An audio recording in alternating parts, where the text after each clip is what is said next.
Señor Padre Santísimo, muchas gracias por permitirnos estar el día de hoy aquí para aprender un poco más, Señor, sobre usted a través del testimonio del misionero Pedro Flores. Señor, gracias por permitirnos estos tiempos. Le pido que disponga nuestro corazón para poder instruirnos en las experiencias del hermano y podamos también aplicar lo que podamos aprender el día de hoy en nuestra vida, en la forma en cómo como iglesia local apoyamos a las misiones, e incluso si alguno de los hermanos aquí presentes está empezando a sentir un llamado misionero, este testimonio le puede ayudar también para dar ese gran paso. En nombre de Cristo Jesús, muchas gracias. Amén. Bien, hermanos, vamos a empezar con una breve introducción sobre el misionero. Tenemos el honor de recibir al pastor Pedro Flores, misionero comprometido con la labor del Señor en el distrito de Juan Guerra, ubicado en la provincia de San Martín, zona en la selva alta de nuestro Perú, que alberga a más de 3.900 habitantes. El misionero Pedro lleva 9 años guiando y pastoreando a los hermanos de esta localidad, un trabajo que ha dado frutos, ya que la congregación cuenta actualmente con 60 miembros adultos, además de una cantidad equivalente de niños y adolescentes. Hoy vamos a conocer un poco más sobre el hermano, su labor misionera, su llamado y sus experiencias en general, que estoy segura que se van a convertir en un valioso testimonio para nosotros acerca de la obediencia y fidelidad que debemos de tener a Cristo. Pastor, mucho gusto de verdad tenerlo aquí el día de hoy. Gracias por darnos este tiempo. Bueno, quisiéramos empezar esta entrevista consultándole un poco más sobre usted. Quisiéramos que se presente, que nos cuenta cuántos años tiene, un poco sobre su familia, si tiene hijos o no y todo ello. Buenas noches con todos. Mi nombre es Pedro Flores Trigoso. Tengo 32 años. Tengo mi esposa Tania Hasendu. Me casé a los 21 años. Y ahora tengo 4 hijos, la mayor es Nandia Evita, luego viene Mirta Ruth, Pedro Josías y Nathan Felipe. Hermano, disculpe, bueno, entiendo que su familia, por supuesto, es creyente, y un poco sobre sus padres, sus hermanos, ¿también comparten la fe? Sí, quien ha marcado bastante en mi vida fue la oración de mi mamá. Ella me cuenta, cuando yo ya estaba en el vientre, ella oraba que su hijo, ¿no?, sea un siervo del Señor. Y luego vemos que mi papá son uno de los primeros cristianos en la región de San Martín. Bueno, empezó primero en Moyobamba, luego pasó Lamas a su alrededor, Tarapoto, y ellos desde mucho antes albergaban a misioneros siempre. Y ahora mi papá y mamá son activos en la iglesia. Mi hermano mayor es misionero en Iquitos, trabaja juntamente con las iglesias bautistas. Él es James Flores Trigoso y su esposa es Violeta Ballí. Le sigo yo pastoreando en una iglesia. Mi esposa está rodeada de familia misionera. Su papá actualmente trabaja por Puente Piedra, Caraballo. Su hermana es misionera en Aruba. Su hermana era misionera en Senegal, y 2 hermanos que también apoyan en la obra, pero a través de sus iglesias. Mi última hermana es activa en la iglesia local. Entonces vengo de un hogar cristiano, y mi esposa también también viene de un hogar cristiano. Qué hermoso ver cómo las promesas del Señor se cumplen, ¿no? Cuando dice que instruyamos al niño en su camino y aún cuando fuera viejo no se apartará de él. Entonces se nota que se cumplió esa promesa del Señor en usted. Entiendo que usted proviene de una familia cristiana, ya ha crecido un poco en la fe del Señor, pero de todas maneras hay un momento en el que tal vez tenemos uso de razón y ya podemos dar el paso de recibir a Cristo. ¿Cómo fue un poco ese proceso para usted? Creo que fue a los 14 años cuando pocos campamentos participaba. Mayormente era el tema económico, que había un pago por lo cual se tenía que pagar y como que la prioridad era los alimentos, ¿no? Y me acuerdo de un campamento allá por San Martín, por Lamas, donde vinieron los expositores y por primera vez, y no sé si actualmente se ve en otros campamentos, hicieron como una encuesta, como un tesis para ver los adolescentes que quisieran ser grandes, ¿no? Y de muchos salía diferentes profesiones y el único de mí sale como pastor, pero yo no tenía idea, ¿no? ¿Qué será eso, no? Solamente yo conocí el ejemplo de mi pastor en Fanguerra, ¿no? Y en ese momento yo entendí el evangelio y tomé mi decisión de servirle a él, pero solamente se quedó ahí en el campamento porque luego no hubo un seguimiento, nunca llevé un discipulado en toda mi juventud, y entonces eso ha hecho que se queda todavía por un tiempo ahí guardadito el llamado. Entonces usted recibió a Dios en este campamento, sí. Más o menos ya le comentaron que usted tenía las aptitudes o empezaron a ver ese reflejo de usted que podía ser un pastor, pero todavía no dio un paso. ¿Y en qué momento ya usted decide, Dios pone en su corazón, ¿no? Ya con mayor vigor este llamado a ser misionero? ¿Cómo fue esa transformación? El momento en el que usted dice, no, yo tengo que seguir a Cristo, ¿no? Envíame a mí, Señor. Bueno, era por 2 etapas, sí. Espero que tengo el tiempo. Era por 2 etapas. Ya estando en la edad ya de 15 para 16 años, participaba siempre en lo que es en fútbol. Me gusta hasta ahora, pero espectador también.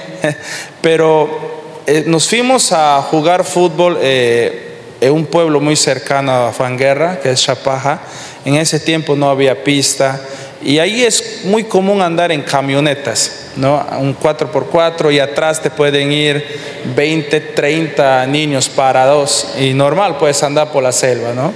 Y ahí entramos 2 equipos de fútbol completitos allá adentro, paraditos, todos ajustaditos, pero felices todos, ¿no? Es puro nosotros, no había ningún adulto que nos diga, hoy no te pares aquí. Nos fuimos a Chapaja, jugábamos, pero me recuerdo antes de eso, yo pedí a mi papá, siquiera dame un sol para comerme algo, algún chupete. Me dijo, no hay plata.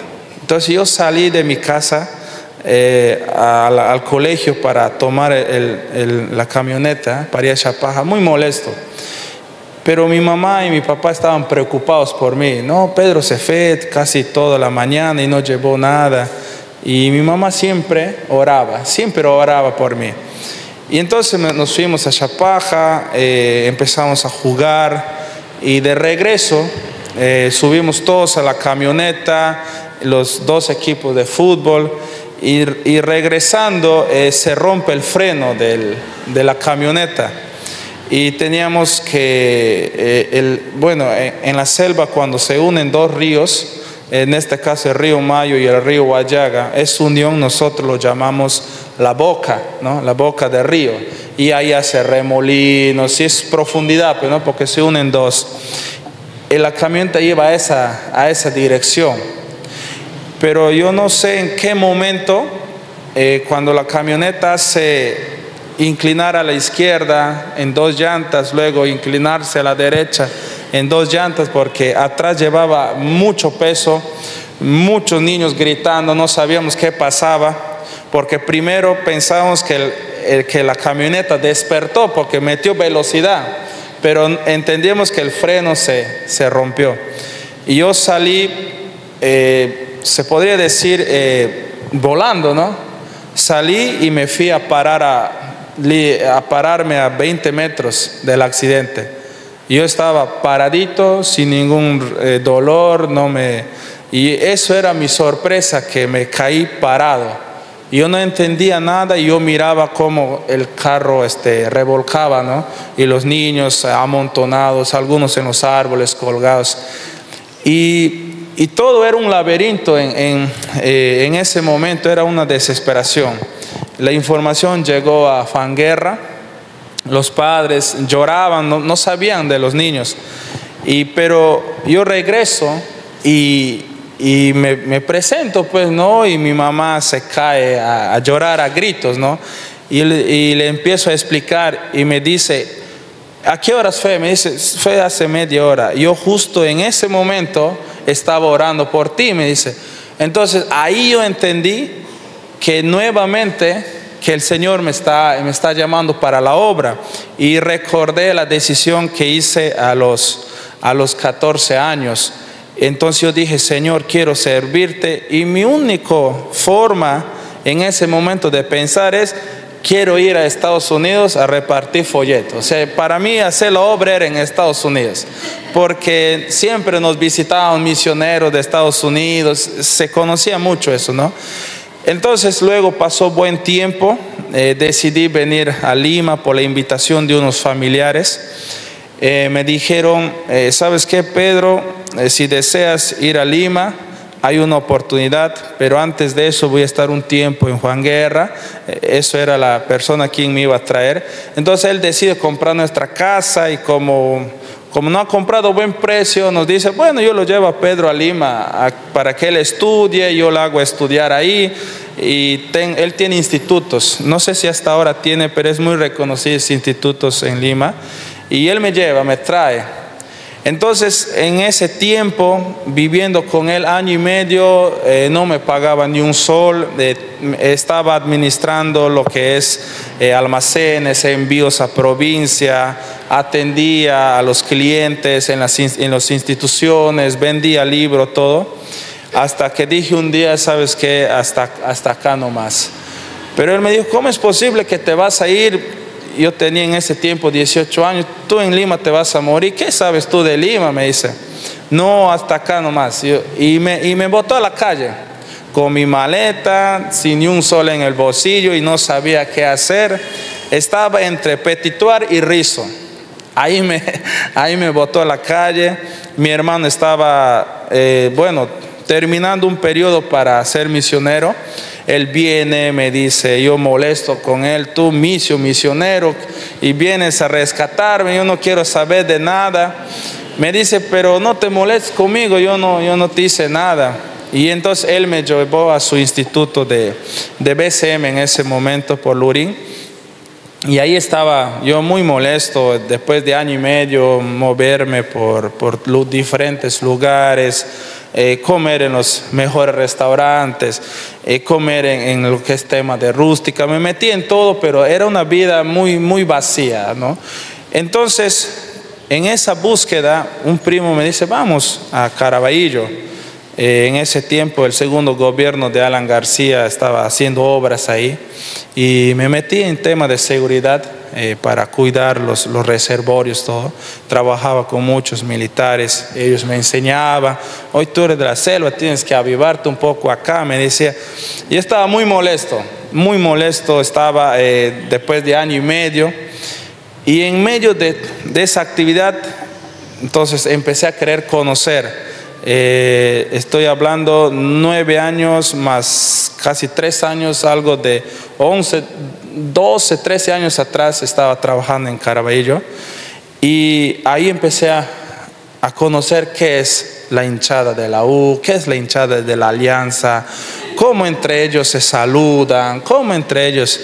Entonces yo no conocía ese mundo, no conocía ese mundo. Entonces una esquina era la hincha de la U, la otra esquina era hincha de la Alianza, la otra esquina era hincha de la U, hasta llegar era la hincha de la Alianza. En cada esquina bien te robaba un poquito, o ves te robaba un poquito y así. Entonces yo dije, una de dos, ¿me roban o no me roban? Entonces ahí empecé a tener otras amistades, a conocer algunos lugares que lo llaman el Zorrito, donde venden algunas cosas que no son buenos, y me juntaba con ellos. Y cuando por diversión no faltaba el tema de consumir algunas drogas, algunos alcoholes. Para mí era todo nuevo. Empecé a consumir lo que es droga y no me hacía nada. Los demás jóvenes se ilusionaban, todos ellos estaban en otro mundo, pero a mí no me hacía nada y por eso lo dejo. No, esto no es conmigo, dijo. Lo dejo. Y empecé a dormir en las calles, a tomar alcohol y también decía, pero ¿qué está pasando conmigo? Entonces, en medio de esa experimentar, trabajar, regresar a mi cuarto, no encontrar a nadie, estar solo, metido un poco en el alcohol, con mis amigos que cuando no tenían qué comer se dedicaban algunos a robar, metido en eso, yo siempre me preguntaba si siempre va a ser así mi vida. Pero había un tiempo donde entre las pandillas, ¿no? de cada uno con sus equipos empezaron a pelear. Estaba yo ahí en el medio, ¿no? En medio de esa pelea. Y cuando le golpearon a un jovencito del otro equipo a tal punto de salir mucha sangre, ahí reaccioné. Con mi mismo polo le limpié sus ojos, le dije, me dijo, ayúdame. Eso era lo que me quedó en mi cabeza, ayúdame. Entonces le ayudé, le cuidé que no le hagan nada de mi propio barrio, del equipo.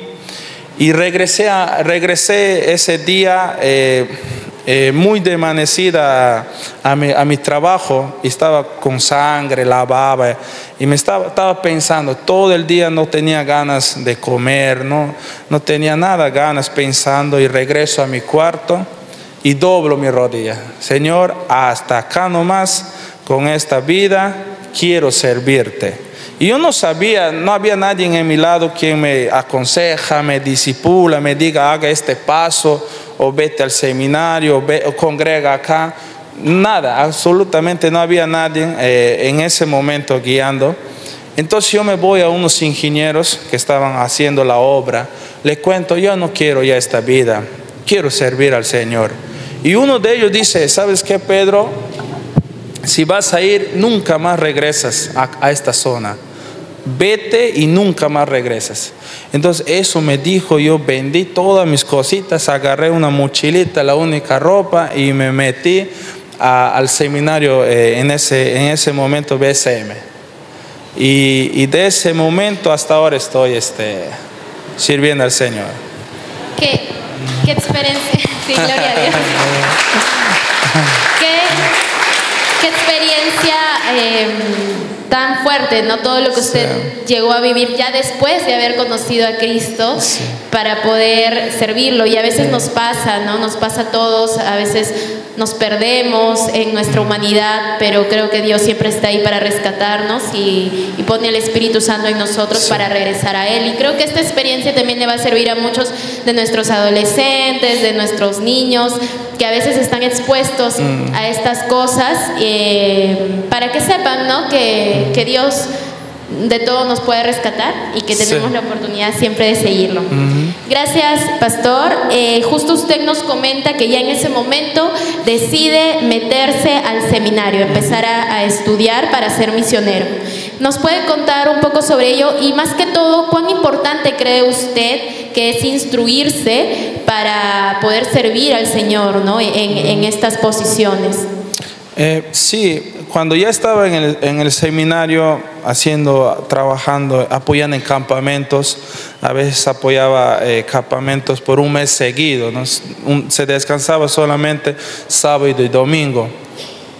En el seminario siempre me ocupaban de hacer las actividades con los niños de payasito. Yo siempre hacía de payasito, porque no me gustaba estar tranquilo, siempre hacía bromas de payasito. Pero yo miraba, ¿por qué les hacen predicar a los más tranquilitos? Decía yo. ¿Y cuándo me van a hacer predicar a mí? No, tú vas a ser payasito nomás. Y entonces me metí en el mundo del payasito, hacía dramas por todos lados con payasitos, y me quedaba como como unas ganas, ¿cuándo voy a predicar en las calles, en el púlpito? No, solamente de payasito. En ese momento, un verano, viene una señorita, yo le miro y digo, ella va a ser mi compañera de banquete. Pero creo que es la hija del director. Entonces no, es imposible llegar ahí. Pero luego investigo, me dice, no, no es la hija del director, es una señorita. Entonces ahí le conozco a Tania, que ahora es mi esposa. Entonces,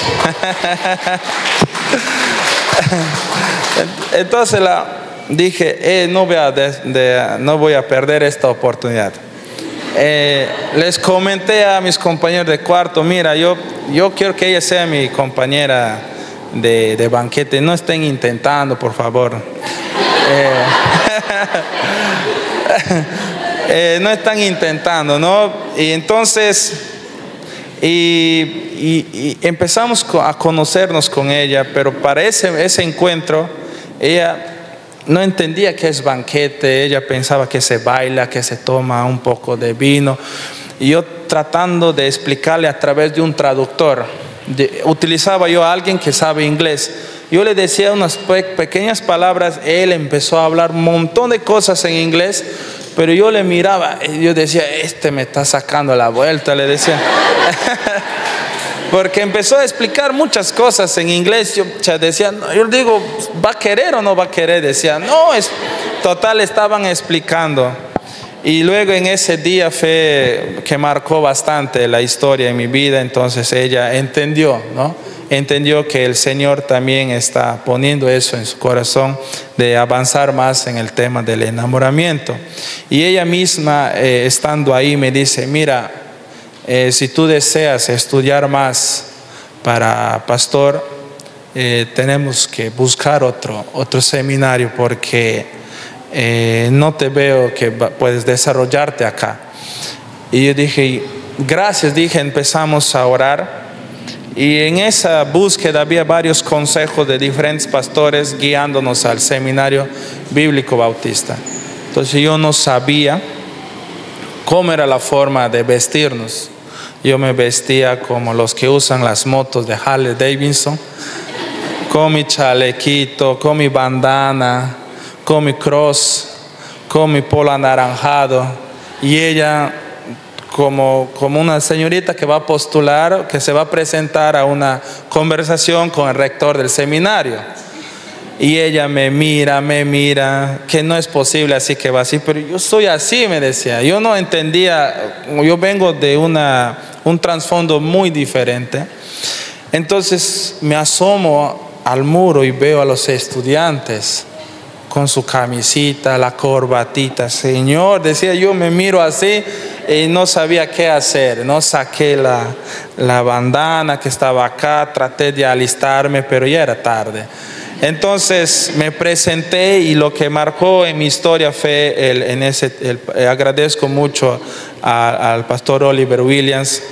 Siempre recibo consejos de él. Acabo hace instantes conversar con él también, y él me dijo, mira, normalmente aceptamos acá a jóvenes que vienen de iglesias bautistas, que tienen carta de recomendación, pero si tú tienes el deseo de estudiar, eres bienvenido. Ese me animó bastante a seguir estudiando la palabra del Señor, porque me daba cuenta que debemos de ser profesionales en lo que hacemos, y que debemos de esforzar para que las cosas se hagan bien. Y hasta ahora sigo aprendiendo, sigo enseñando, trato de aprender de los pastores que tienen experiencia en muchas áreas, y esa experiencia trato de seguir enseñando a otros. Creo que si no hubiera marcado el seminario en mi vida, creo que estaría menos preparado para confrontar la gran obra que el Señor tiene para cada uno de nosotros. Gracias, hermano. Bueno, definitivamente es muy importante cultivarnos en la palabra del Señor. Ahora, sé que actualmente está sirviendo en Juan Guerra, la iglesia donde también recibió al Señor, ¿correcto? Donde estaban sus padres.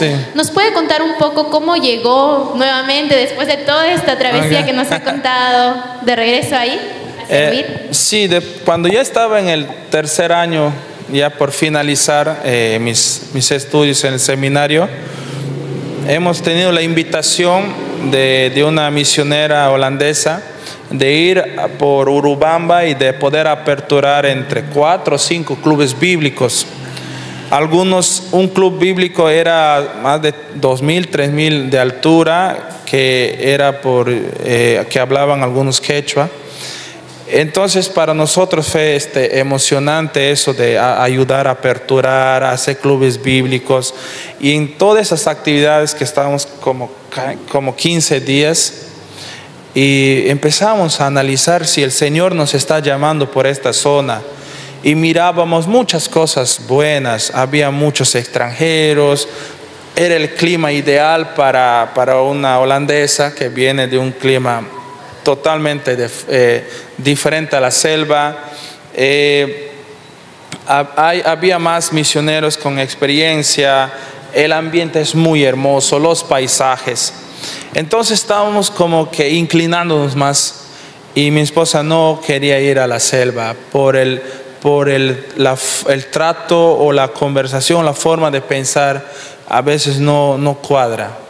Y entonces nosotros orando, tratando de ver si es la voluntad del Señor, después de conversar con algunos líderes de la iglesia en Urubamba, de la iglesia bautista evangélica, si no me equivoco, después de eso, meditando un poco más, una hermana sale y nos dice: ¿qué quieren ustedes aquí?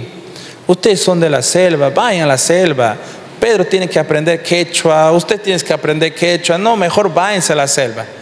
Entonces con ese pensamiento hemos venido a Lima, ¿no? Entonces pero yo siempre pensaba en Juan Guerra, porque miré desde muy antes la iglesia que poco crecía, y no apoyaba a misioneros, no tenía misioneros, y mi esposa entendió que el Señor nos tiene que debemos de regresar a Juan Guerra a trabajar ahí. Y de esa manera, orando, el Señor ha abierto puertas. No hemos tenido el sustento adecuado para poder confrontar los meses. Antes de viajar, se presenta una oportunidad, me dicen: ¿quieres donar sangre? Ya, entonces yo doné, me sacaron una unidad de un brazo, ya estaba por terminar, la unidad se coagula. Y yo le digo: entonces voy a dar mi otro brazo. Y con esa ofrendita, más 100 soles, más llegando a Tarapoto con 200 soles, seguimos entendiendo que aquí es la obra. El Señor se va a encargar de todo. Y de esa manera hemos llegado ahí a estar en Juan Guerra, después de investigar y orar y dejar que el Señor nos guíe. El proceso de un misionero como para elegir, o bueno, para permitir que Dios lo guíe, ¿no?, hacia la misión en donde va a estar. ¿Y cuáles son los desafíos y necesidades actuales que enfrenta la obra en Juan Guerra? Por ejemplo, más o menos un poco investigando, encontré que la provincia de San Martín, donde está Juan Guerra, es uno de los departamentos del Perú con mayores índices de pobreza, ¿no? Yo creo que eso influencia mucho también la forma de vida, el desarrollo, la educación, la salud de Juan Guerra. ¿Cómo ustedes, qué desafíos se encuentran aquí, no? Sí, cuando hemos llegado, hemos visto, había un gran vacío de niveles de edades. Había muchos niñitos, un buen grupo de pocos adolescentes, no había jóvenes. No había jóvenes adultos, y luego eran hermanos de tercera edad.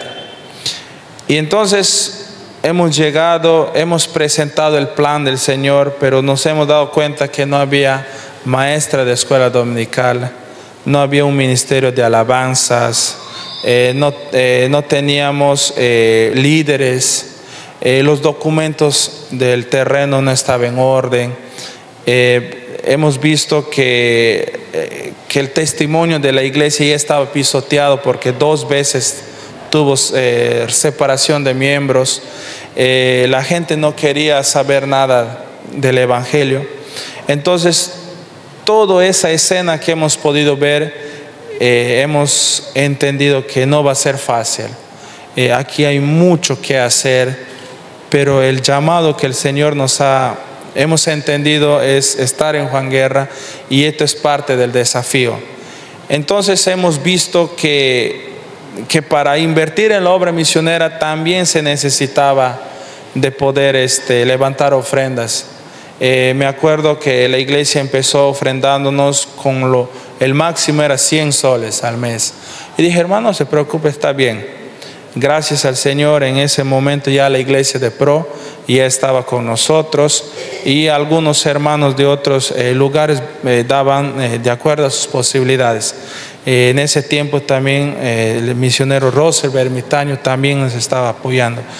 Entonces nos damos cuenta que se necesitaba mover papeles, comprar materiales, y empezamos a orar todos juntos. Yo me acuerdo que empezamos a levantar ofrenda misionera.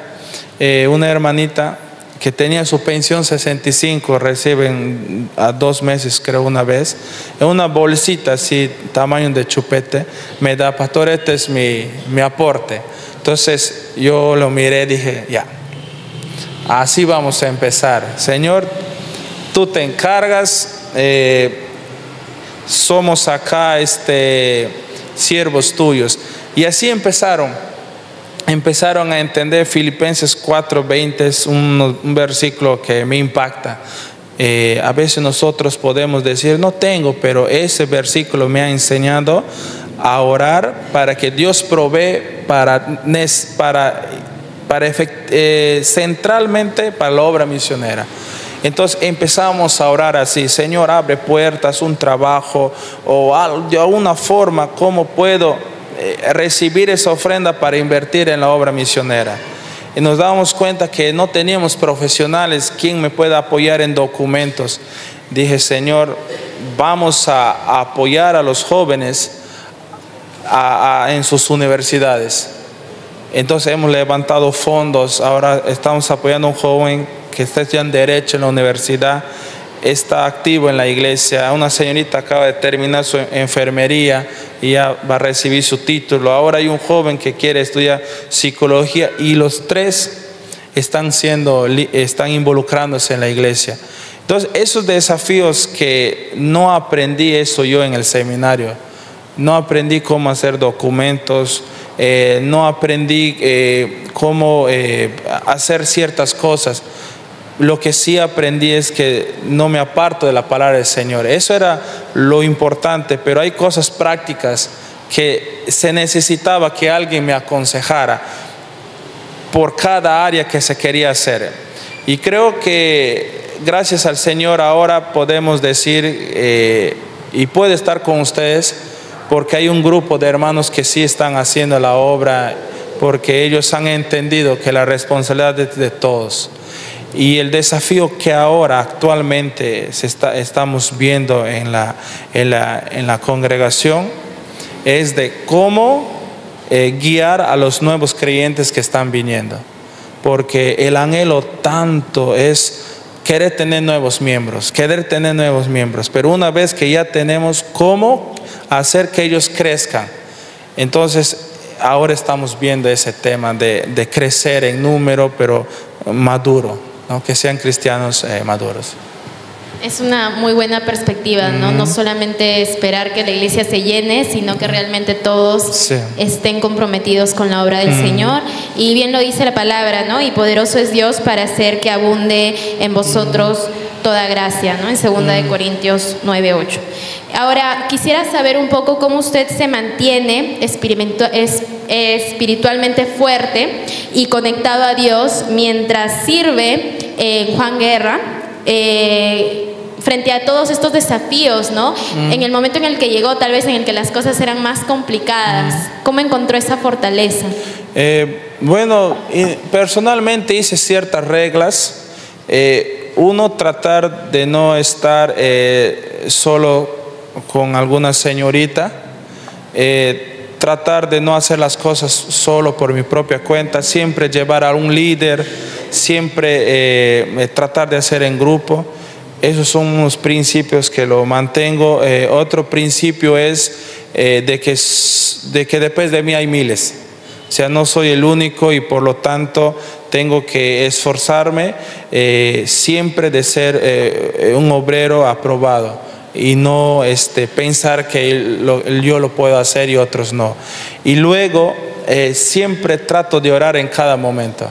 En cada momento ora al Señor que me ayude a poder a no distraerme. Y luego recuerdo los consejos y las enseñanzas del pastor David Lais, de memorizar versículos para poder ver la santidad de uno.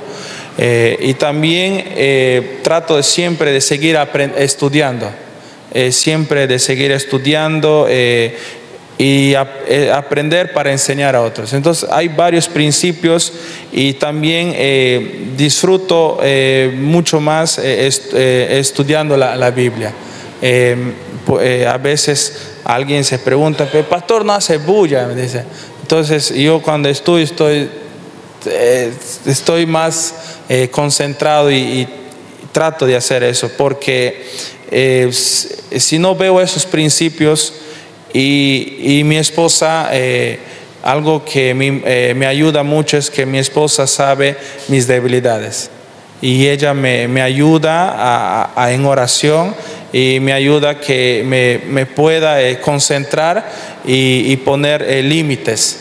Y creo que hay varias cosas al mismo tiempo, entre reglas, entre principios, entre la palabra del Señor, entre buscar ayudas de otros, es donde me puedo mantener hasta ahora en la obra del Señor. Gracias, pastor. Creo que son consejos que en realidad todos nosotros podemos aplicar en algún momento. Y ahora, aprovechando que tenemos aquí a los hermanos de la Iglesia de Pro, quisiera que usted nos comentara tal vez un mensaje para ellos en general sobre las misiones y también en qué podemos apoyar nosotros como iglesia local a hacer más efectivo su ministerio y las misiones, ¿no? Sí, yo quisiera decir a la congregación, a la iglesia, que vivan estratégicamente, que aprovechan todos los recursos que tienen y que recuerda que somos pasajeros y que no debemos de distraernos en las actividades de este mundo. Y bueno, una vez más gracias, porque desde el inicio ustedes fueron la única iglesia, ¿no? Gracias al pastor que me llamó personalmente y él sabe todo el proceso de cómo hemos empezado y cómo ustedes pueden seguir apoyando. No dejen de orar, son muy amorosos, siempre estamos conectados por redes sociales. Quisiera que si tienen la oportunidad, visítanos, ¿no? Si a alguien le gusta involucrar en alguna área, allá hay mucho que hacer.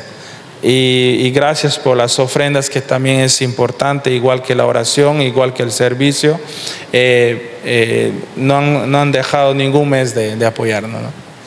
Gracias, pastor. Y en realidad creo que todas las personas que puedan tener un llamado misionero ya de por sí han aprendido de su testimonio, de sus experiencias, pero usted tiene algún consejo específico o palabras de aliento que quiera aprovechar ahorita en darles a las personas que puedan tal vez en un futuro animarse a ser misioneros con la voluntad del Señor. Sí, bueno, parte de la obra que hago también en la iglesia local, soy movilizador de parte Pioneros, una agencia misionera que se enfoca en ir a lugares donde aún el evangelio no es predicado. Lo que quisiera indicar, a veces este consejo siempre esperamos, ¿no? para animar a los jóvenes, a los adultos, es que entiendan, mis queridos hermanos, que todos nosotros somos llamados y que no hay ningún llamado especial. Ya ustedes ya son llamados, porque el llamado del Señor es para todos. No tenemos ningún derecho de decir yo no, tú sí. Lo que yo les indicaría es examínense si lo que están haciendo fue aprobado por el Señor, y si es aprobado con el Señor, estratégicamente que sea concentrado en la obra del Señor, porque recuerda, no hay que bajar ya el tope. Cuando el Señor Jesús dijo a la verdad, obreros hay poco, entonces más bien hay que tratar de avanzar. Y para los jóvenes y adolescentes, qué hermoso servir al Señor, se disfruta mucho, y creo que no debe de ser mi profesión versus mi llamado, más bien debemos de unirlos, y no debemos de mirarlo como que eso no va conmigo, sino hay que unirnos. Utiliza lo que el Señor te ha puesto en tu camino, ya sea la influencia, el recurso, tu profesión, tu dinero, para que puedas avanzar en la obra del Señor. Excelente consejo, ¿no? En realidad creo que, bueno, me incluyo, como jóvenes a veces pensamos que nuestras profesiones están más allá de la iglesia, pero siempre podemos servir al Señor de diferentes maneras. Y ya para terminar y dar pase a las preguntas que tal vez algunos de ustedes quieran hacerle al pastor, y para ello recuerden levantar la mano para que los sugieres les puedan dar el papelito. Le quiero hacer una última consulta, pastor, misionero. ¿Cómo describiría a Dios en su vida? ¿Con qué palabras usted podría decir, ¿no? que puede, bueno, es complicado, pero conceptualizar al Señor para usted? Yo creo que misericordioso, ¿no? Dios tuvo tanto misericordia por mí, que me dio una hermosa mujer. Dios tuvo tanta misericordia que Dios ha permitido que avancemos en la obra del Señor. Creo que Dios tuvo tanto misericordia de sacarme de un lugar, y siempre pienso dónde estaría ahora, ¿no? Y no trato de entender, porque ese momento no era necesario vivirlo, ¿no? Entonces yo veo que Dios es tan misericordioso porque ha permitido que pueda llevar más almas, ¿no?, al reino del Señor. Y yo creo que también puedo descifrar que Dios es tan misericordioso que me permite servirlo. Gracias, pastor, de verdad, por este tiempo, por este mensaje. Sí. Efectivamente, Dios es completamente misericordioso, y creo que muchos de nosotros hemos sentido su misericordia en algún momento, en todo momento en realidad. Y ahora, no sé si alguno de ustedes, hermanos, tiene alguna consulta para poder complementar esta entrevista. ¿Los sugieres? Ahí están los papelitos. Igual por acá también hay una consulta.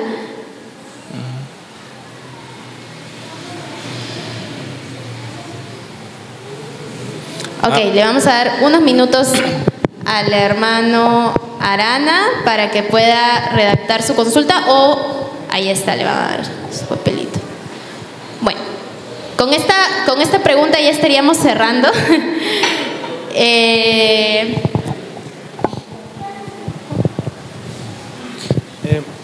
Si me permites, quisiera dar un versículo que ha marcado bastante, es de 2 Timoteo 2:2. ¿No? Eso me ha ayudado a mí en poder seguir preparándome más, porque entiendo ese versículo está dirigido para un líder que pueda producir más líderes, y esos líderes van a ser hombres fieles que van a enseñar a otros líderes. Y vemos que este versículo me ha llevado a que trato siempre aprovechar el tiempo para poder enseñar a otros, para que no se desvíen de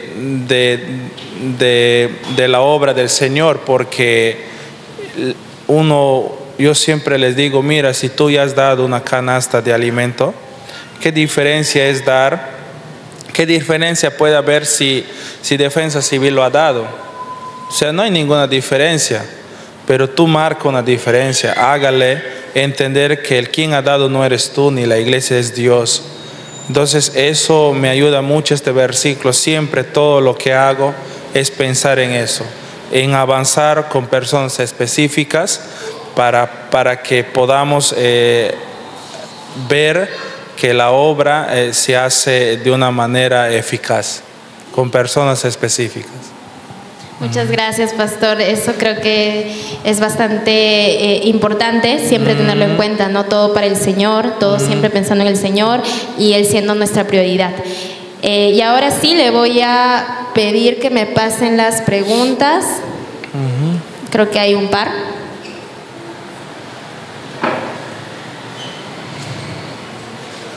A ver, vamos a hacer estas dos. Creo que hay más, ya.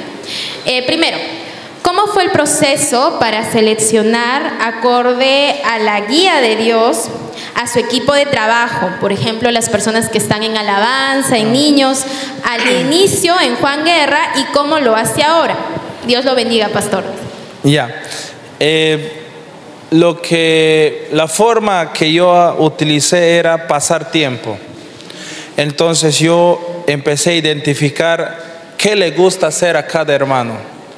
Y había un hermano en particular que tenía un gusto parecido al mío. Bueno, espero que no ofenda a alguien, en cazar animales en la montaña. Pues en la selva es común, hermanos, entre las comunidades nativas comen esos animalitos. Entonces él tenía esa pasión porque él vivía toda la vida en la montaña. Entonces yo dije, ya te voy a acompañar. Nos fuimos a la montaña. Él en la montaña andaba sin linterna. Yo me caía, otra vez me levantaba. No, hermano, aquí estoy, decía. Miraba algunos animales como lobito del río, unos como perritos pequeñitos. Yo me asombraba que eso existe. Decía, sí, hermano. Agarrábamos cangrejos y todo era en la montaña en oscuridad. Entonces yo empezaba a conversar con él, qué le gusta, pasaba tiempo. Y él me empezó a contar, pastor, yo antes vivía por acá. Mi esposa enseñaba antes en un pronoí.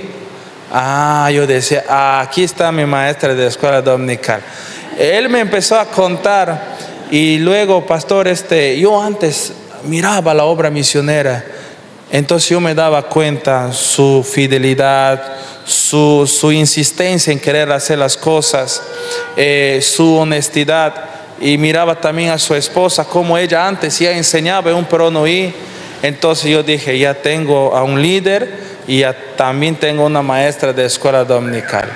Entonces luego, para escoger a otro joven, él venía de las iglesias que tenían como bajo el liderazgo de Guillermo Maldonado. Yo le decía, yo predicaba, él me quería contradecir cómo obraba el Espíritu Santo en el creyente, pero yo le miraba con tanto amor y yo lo entendía a él y trataba de guiarlo, y él me contradecía. Y estaba yo contento porque yo sabía de dónde viene y la forma de cómo trabajar con él tiene que ser diferente. Hasta un tiempo empezó él a darse cuenta, cuando yo mismo le mostraba la palabra del Señor, cuando él miraba mi comportamiento, cómo me involucraba en la obra del Señor. Y él un día dice, bueno, pastor, él congregaba, venía y iba por 5 años. No tenía nunca una fidelidad en su involucramiento, porque era medio peligroso hacerle involucrar mucho, porque tenía ciertas tendencias. Entonces yo lo mantenía así, pero con tanto amor. Un día me dice, pastor, ya me voy. Pero yo le digo, ¿qué va a ser de tu vida si vas a ese pueblo? No, es que no hay quien le cuida a mi mamá. Le digo, hermano, ¿por qué no dejas en las manos del Señor? ¿Cuántos hermanos están viviendo con tu mamá y tu papá? 2, creo que 1, me dice. ¿Y él no lo puede hacer? Sí. Y si tú te vas, ¿tú vas a estar todos los días ahí con tu mamá o vas a trabajar? No, voy a trabajar. Entonces yo empecé a decirle, hermano, vamos orando, ¿por qué no te quedas en Juan Guerra? ¿Y por qué no empieces a dar tus primeros pasos. Y él estaba terminando administración de empresa y decía, aquí tengo a mi administrador y no lo voy a dejar ir, decía. Empecé a darle responsabilidades pequeñitas y él me ha hecho toda una revolución en temas de administración. Y él me lleva ahora en los estudios contables con un estudio contable. Él me mantiene informado de la SUNAT porque tenemos 3 asociaciones. Uno es casi como una ONG y estoy muy agradecido por él. Yo siempre lo digo, te agradezco. Y resumiendo un poquito esto y ahora él está estudiando en un seminario en Arequipa por Zoom y resumiendo es que yo busqué pasando tiempo. Mi forma, hermana. En la selva no hay tiempo. La gente trabaja en su chakra y hay tiempo para todo. Aquí se lucha con el tiempo, están las cosas muy así. Pero allá era meterme en las montañas, comer lo que ellos comen, estar jugando, disfrutando, tomar lo que ellos toman, pensar como ellos piensan. Eso me ha ayudado a que no me miran como un extraño por ahí, el pastor no es para esto, ¿no? Entonces tenía que pasar tiempo con ellos. Gracias, pastor. Espero que eso haya respondido a la pregunta. Creo que ya tenemos las fijas, los líderes, sí, ¿no? Bueno, tienen. Ahora, acá tengo otra. ¿Ha tenido algún conflicto con alguna comunidad cercana a Juan Guerra y cómo lo han podido solucionar? Bueno, los conflictos fueron internos, tanto en la población y tanto en la congregación. Hemos tenido líderes que su forma de trabajar nunca era en equipo y oraba al Señor que el Señor se encarga de ellos a tal punto que empezó a despreciar el trabajo que se hacía. Cuando un jovencito venía, decía, pastor, ese jovencito viene con malas vibras. Y decía, ¿qué es eso? Decía yo. Entonces, el Señor se encargó y lo sacó de la obra, pero también había conflictos en la misma población por mala inversión de fondos. Y yo como pastor tenía que tener mi presencia en la sociedad, dando mis consejos, mostrando que aquí estamos. No estamos cerrados en 4 paredes, sino aquí estamos, tenemos sabiduría, queremos hacerlo mejor y de esa manera hemos podido tratar de que las cosas no van mal en Juan Guerra. Y el conflicto con otros lugares, no tanto porque mayormente mi trabajo está un poquito alejadito a las comunidades, pero mayor es en este año mi trabajo en las comunidades por tema de capacitación a los líderes realmente nativos de ese lugar. Entonces eso podría Ahora tenemos aquí un par de preguntas que creo que se pueden unificar, que trata un poco sobre su familia, ¿no? Sobre sus hijos. ¿Cómo sienten ellos un poco su labor misionera y cómo ustedes los instruyen en esta perspectiva bíblica? Ellos siempre nos preguntaban, ¿no? ¿Por qué papá tanto viaja? ¿O por qué hacemos esto? Entonces nosotros les enseñamos que nosotros estamos acá para poder ayudarles en su crecimiento espiritual.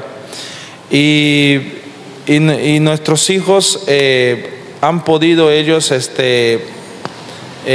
también sufrirlo un poquito en el sentido de que ellos miraban, ¿no?, cómo otras familias viven y nosotros, más que todo cuando salgo, a veces mi esposa queda con los 4 y ella trata de que las cosas se mantengan en orden. Pero nuestros hijos han venido, por el ejemplo de nosotros, han venido ellos desarrollándose a tal punto que ellos mismos toman la decisión de que la mayor quiere ser misionera. Y con mi esposa le mostramos que todos tus hermanitos también son llamados a la obra del Señor. Y por eso le enseñamos y le decimos: lo que nosotros queremos, hijos, es que ustedes sean personas creyentes activos en sus congregaciones. Si quieren ser misioneros, si quieren ser líderes, si alguien quiere ser pastor, nos contentamos y lo disfrutamos cuando son activos. Y eso ya va a hacer que ellos se involucren en la obra misionera, que apoyan a misioneros. Y una hija a veces está un poco concentrándose, quiere ser muchas cosas, científica, doctora, todo quiere ser, pero nosotros le decimos: primero aprende a servir al Señor, ¿no? Luego ya tú vas a encaminar y ver cómo el Señor te va a guiar. Gracias, pastor. Y ahora sí, ya para darle paso a nuestro pastor Isaquel, nada más por aquí una persona me preguntaba: ¿cómo podemos mantener nuestra fe en momentos de crisis? ¿No? Algo tal vez rapidito para poderle dar un consejo a este hermanito. Mira, una cosa que yo aprendí del misionero pastor Oliver Williams es que cuando a veces en el hogar no tenemos, nuestros hijos van a ver cómo actuamos. Si corremos al usurero, si nos desesperamos, pero lo que yo aprendí es doblar nuestras rodillas, orar, porque Dios ya sabe de esa necesidad. Lo que Él está viendo es de qué está hecho nuestra fe, y por eso vienen las pruebas. Y a nuestros hijos les hacemos orar, y cuando viene esa bendición les decimos: ¿te das cuenta? ¿Te das cuenta? Porque cuando sean grandes ellos, lo primero que van a hacer es doblar rodillas, porque ellos están siendo probados, y para que ellos entiendan que su fe no es a base de emociones, sino a base de convicción puesto en el Señor. Gracias, pastor. Le pedimos al pastor Isaquel que